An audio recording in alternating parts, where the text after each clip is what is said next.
জি প্রিয় দর্শক, আপনারা জানেন দীর্ঘ প্রায় 18 বছর বাংলাদেশ যে হালে ছিল সেটি আসলে আমরা প্রবাসীরা অনুভব করতে পেরেছি যে স্বৈরাচার সরকারের অধীনে ছিল দীর্ঘ 18টি বছর।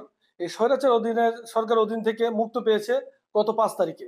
আসলে আমাদের প্রবাসী ভাইয়েরা কিন্তু কেউ শান্তিতে ছিল না, তাদের পরিবার দেশে তাদের অনেক সমস্যার সম্মুখীন হতো এবং প্রবাসীরা অনেক সমস্যার সম্মুখীন হতো। আসলে আমাদের প্রবাসী ভাইয়েরা এখানে তাদের কিছু দাবিও আছে বর্তমান যেই অন্তর্বর্তীকালীন সরকার হয়েছে ডক্টর মোহাম্মদ ইউনূস তার প্রতি এবং বাংলাদেশের জনগণের প্রতি তাদের যে প্রত্যাশা আগামীতে তারা সুন্দরভাবে দেশ চালিয়ে একটি সুন্দর নির্বাচন দিয়ে দলীয় সরকার অধীনে তারা ক্ষমতা সুন্দরভাবে ছাড়বে সেই প্রত্যাশা করছে প্রবাসীরা।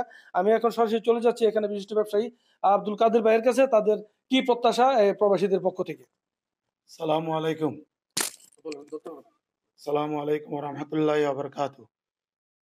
আমরা অত্যন্ত খুশি হয়েছি, এমন খুশি হয়েছি আমরা মনে করি যে এত বছর যে ঈদ পালন করি নাই ওই ঈদের সমান আমরা আজকে প্রবাসীরা জেদ্দা, আমরা সৌদি আরব কিলোয়ার বাতাস, আমরা সবাই বাংলাদেশি আছি, প্রবাসীরা খুব খুশি হয়েছি। অন্তর্বর্তীকালীন সরকার আমাদের ডক্টর ইউনূস সাহেব উনি উপদেষ্টা হিসেবে এখন শপথ গ্রহণ করিয়া আমাদেরকে যে সুন্দর একটা খুশি করাইছেন, এটা দিয়ে আমরা ওনাকে ধন্যবাদ জানাই।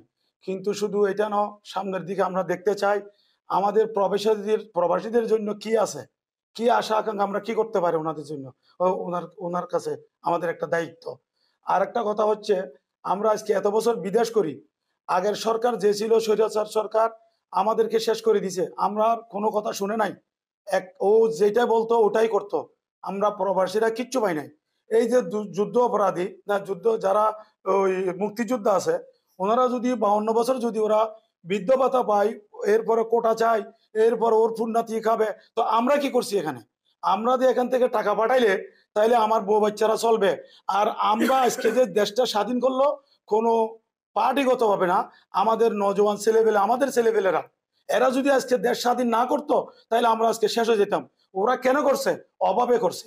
যেহেতু আগে আমরা প্রচুর পরিমাণে পয়সা রোজগার করে দেশে পাঠাইতাম, কিন্তু এখন আমরা পাঠাইতে পারছি না। আমাদের এখানে রোজগার নাই, অনেক মানুষ কষ্ট পাচ্ছে, ভিসা লাগাইতে পারছে না, কোনো দেশে যাইতে পারছে না, এখানের কাজকর্ম কম। আবার আমাদের দেশে ছেলেপেলে লেখাপড়া করতে পারছে না, এরা না পারার অবস্থায় দেশে নামার বাধ্য হয়েছে। আর আমরা টাকা দিলে না ওরা চলবে, সুন্দরভাবে লেখাপড়া করবে। তো এই জন্য আমরা খুব এগুলো সব যারা দেশ স্বাধীন করছে দ্বিতীয়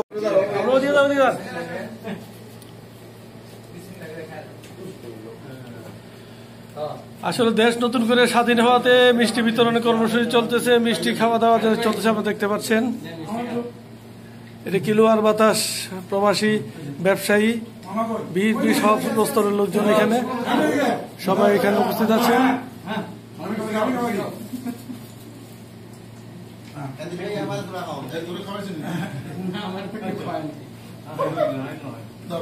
ধন্যবাদ আপনাকে। রবি ভাইকে জানতে চাবো আসলে রেমিটেন্স নিয়ে আপনার কি বক্তব্য আছে?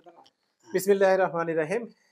সম্মানিত দেশবাসী, বাংলাদেশের নতুন অন্তর্বর্তীকালীন সরকারের সম্মানিত প্রধান উপদেষ্টা এবং সকল উপদেষ্টাকে আন্তরিক অভিনন্দন জানাচ্ছি। সেই সাথে প্রবাসীদের পক্ষ থেকে আমি এটাই দাবি জানাতে চাই, সমস্ত প্রবাসীদের যেন এয়ারপোর্টে মর্যাদা দেওয়া হয়, সমস্ত প্রবাসীদের যেন এয়ারপোর্টে হয়রানি না করা হয় এবং প্রবাসীদের বাড়িঘরে যাতে কোনো হামলা না হয় সেদিকে যাতে খেয়াল রাখা হয়। এবং সবচেয়ে বড় দাবি, বাংলাদেশ বিমানের ব্যবস্থাপনা যেন ঠিক করা হয়। বাংলাদেশের, আমার মনে হয় পৃথিবীতে এরকম কোনো এয়ারলাইন্স নাই যেখানে যার টিকিটের মূল্য বাংলাদেশ বিমানের চাইতে কম। তো আমি সেদিকটা খেয়াল রাখতে বলবো। আর প্রবাসীদের পক্ষ থেকে আবারও সকলকে ধন্যবাদ এবং অভিনন্দন জানাই। সেই সাথে সমস্ত শহীদের আত্মার মাগফিরাত কামনা করি এবং আহতদের সুস্থতা কামনা করছি। ধন্যবাদ। ধন্যবাদ। আসলে প্রবাসীদের কিছু দাবি নিয়ে আমাদের যে বড় ভাই সে উপস্থাপন করবে। আপনার কি বলা আছে একটু বলেন প্লিজ। আসসালামু আলাইকুম রহমতুল্লাহ বারাকাতুহু। অন্তর্বর্তীকালীন সরকারের প্রধান উপদেষ্টা জনাব ডক্টর ইউনূস নোবেল লরেট সহ 17 জন উপদেষ্টা, সবার প্রতি রইল আমার আন্তরিক শুভেচ্ছা সালাম। আসসালামু আলাইকুম রহমতুল্লাহ বারাকাতুহু। আসলে আমাদের প্রবাসীদের প্রথম দাবি প্রবাসীদের লাশ যেন বিনামূল্যে শতভাগ সরকারি খরচে দেশে পাঠানো হয়। আমাদের দ্বিতীয় দাবি প্রবাসীদের এয়ারপোর্টের যেন ভিআইপি মর্যাদা দেওয়া হয়। প্রবাসীদের তৃতীয় দাবি প্রত্যেক প্রবাসীকে যেন প্রবাসী স্মার্ট কার্ড দেওয়া হয়, যেটা দিয়ে অন্তত প্রবাসীদের পরিবার যে কোনো জায়গায় স্কুলে, কলেজে, ব্যাংকে, যে কোনো সরকারি কাজে যেন এরা মূল্যায়ন পায়। প্রবাসীদের চতুর্থ দাবি শর্তহীনভাবে প্রবাসী কল্যাণ ব্যাংক থেকে যেন বিনা সুদে লোন দেওয়া হয়। এটা আসলে প্রবাসীদের আমার একার দাবি না, এটা প্রবাসীদের সকলের প্রাণের দাবি। আর প্রবাসীদেরকে ধরা হয় বাংলাদেশের অক্সিজেন। আসলে প্রবাসীরা যারা ছেলেপেলে যেগুলা ওখানে আন্দোলন করছে এরা হচ্ছে ফিল্ড যোদ্ধা, আর প্রবাসীরা হচ্ছে কলম যোদ্ধা ও রেমিটেন্স যোদ্ধা। কলম যোদ্ধা ও রেমিটেন্স যোদ্ধা।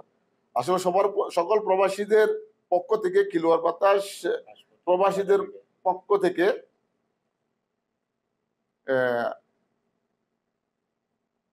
অন্তর্বর্তীকালীন সরকারের সকল উপদেষ্টাদের প্রতি আমাদের আকুল আবেদন, এই অন্তর্বর্তীকালীন সরকার থাকতে যেন আমাদের প্রবাসীদের দাবিগুলা মেনে এবং প্রবাসীদের জন্য কিছু একটা করে যায়। ধন্যবাদ আপনাকে। আমি একটু নজরুল ভাইকে জানতে চাবো, আসলে দীর্ঘদিন যাবত রাজনীতির সাথে জড়িত, বিএনপি রাজনীতির সাথে আপনার কি চাওয়া আছে? বিসমিল্লাহির রহমানির রহিম।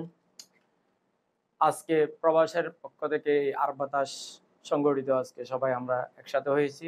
আমাদের কিছু দাবি দেওয়া আছে। বাংলাদেশ তত্ত্বাবধায়ক ডক্টর ইউনূস এবং উপদেষ্টা মণ্ডলী সবাইকে আমার সালাম এই মঞ্চ থেকে, এবং যারা শহীদ হয়েছে তাদের রুহের মাগফিরাত কামনা করছি। সৌদি আরব প্রবাস থেকে সবাই খবর যেন আল্লাহ জান্নাত নসিব করে, এবং আমরা প্রবাসী যারা এই মধ্যপ্রাচ্যে প্রতিটি দেশে আছি সবাই যেন সুস্থভাবে থাকে, এই আমার কামনা।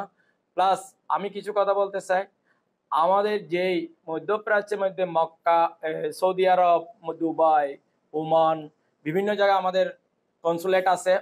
ওই কনসুলেটগুলো এই তত্ত্বাবধায়ক সরকারের আমলে একটু সিস্টেম করে সুন্দরভাবে সাজাইলে আমরা প্রবাসীরা অনেক খুশি হব। কারণ এইখানে যেই কনসুলেটের মধ্যে এখানে আজকে 18 বছর পর্যন্ত রাজনীতির এক না এক শাসন চলছিল, ওই শাসনগুলা যেন ভেঙে চুরমার করে নতুন করে যেন আমাদের উপদেষ্টারা এই বাংলাদেশ থেকে নতুন কনসুলেট যেন নিয়োগ দেয়, এটা আমাদের কামনা। এবং ভবিষ্যৎ আমরা চাই তত্ত্বাবধায়ক এই উপদেষ্টা মণ্ডলীদেরকে সবাইকে আমার সালাম, এবং এই তত্ত্বাবধায়ক সরকারের মারফতে যেন একটা সুন্দর রাজনৈতিক দল যেন আমাদের বাংলাদেশকে চালায়, এটাই আমাদের কামনা। আমি বলে আমার বক্তব্য শেষ করতেছি। আসসালামু আলাইকুম। জি ধন্যবাদ। আসলে প্রবাসীদের যে দাবি, ন্যায্য দাবি, আমি মনে করি আসলে যে দলীয়করণ যেগুলো হতো সেগুলো পরিবর্তন করবে এই তত্ত্বাবধায়ক সরকার, অন্তর্বর্তীকালীন সরকার, সেই প্রত্যাশা করছে। এবং প্রবাসীরা রেমিটেন্স যোদ্ধা হিসাবে ঘোষণা করবে সেই প্রত্যাশা। আনিস সরকার, উজ্জ্বল, RTV, জেদ্দা, সৌদি আরব।